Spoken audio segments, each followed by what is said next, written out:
In this example, we're going to be taking a first derivative, then evaluating it at a number, and doing the same thing with taking the second derivative and evaluating it at a number as well.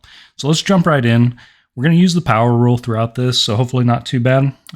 Looking at our original function, we're going to do this one term at a time. So the first term, the 7 is going to come down in front. Then we're going to reduce that by 1. So 7 minus 1 is going to give us 6 as our new exponent in the derivative. Minus, next term, we're going to bring the 5 down, multiply it by that 3, and get 15. Reduce the exponent by 1, so 5 minus 1 is going to give us 4. And keep repeating this, right? The 3x cubed, the 3 is going to come down, multiply by the 3 in front. We're going to get 9. Reduce the exponent by 1, new exponent's 2. The next term, the minus 3x, is linear, so it always works out just to be the number in front, kind of like the slope of a line. And finally, that minus 1 at the end, the derivative of constants is always going to be 0, so I could write minus 0 or plus 0 at the end, but we're just going to ignore that. Next, let's go ahead and evaluate this derivative that we just found at 2. So all that requires is we're going to replace each of the x's with 2's.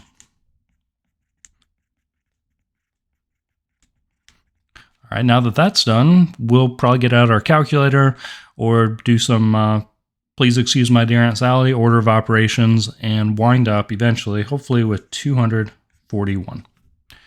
All right. Scroll down just a little bit. Let's try to find the second derivative now.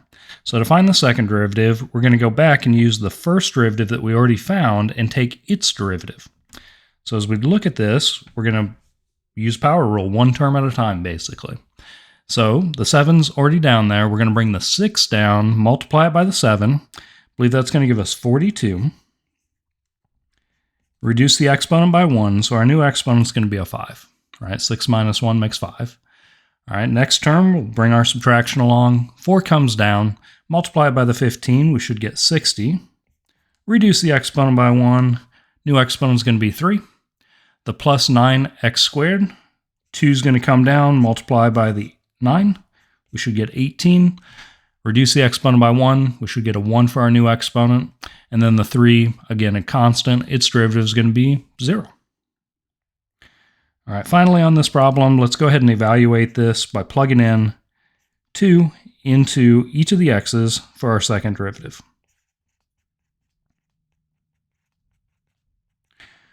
All right, now that that's done, maybe get our calculator out, maybe do some, please excuse my dear Aunt Sally, order of operations on this. I believe our answer comes out to be 900. All right, so what do our first derivative evaluated at 2 and second derivative evaluated at 2 tell us about the original function? Well, the first derivative, because it came out positive, it's telling us that the function is increasing.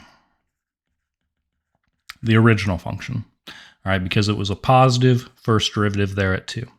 Now the second derivative, that positive 900, has to do with concavity. So in this case, it is going to be concave up, because we had a positive second derivative evaluated at 2. All right, so I guess what we could say is it's both increasing and concave up. That portion has this kind of look going to it. All right, that would be concave up and increasing. So we got something like that going on at an x value of 2 in our original function. Hope this helps out as you're working through trying to learn about taking derivatives and the power rule, evaluating those at given values. Good luck.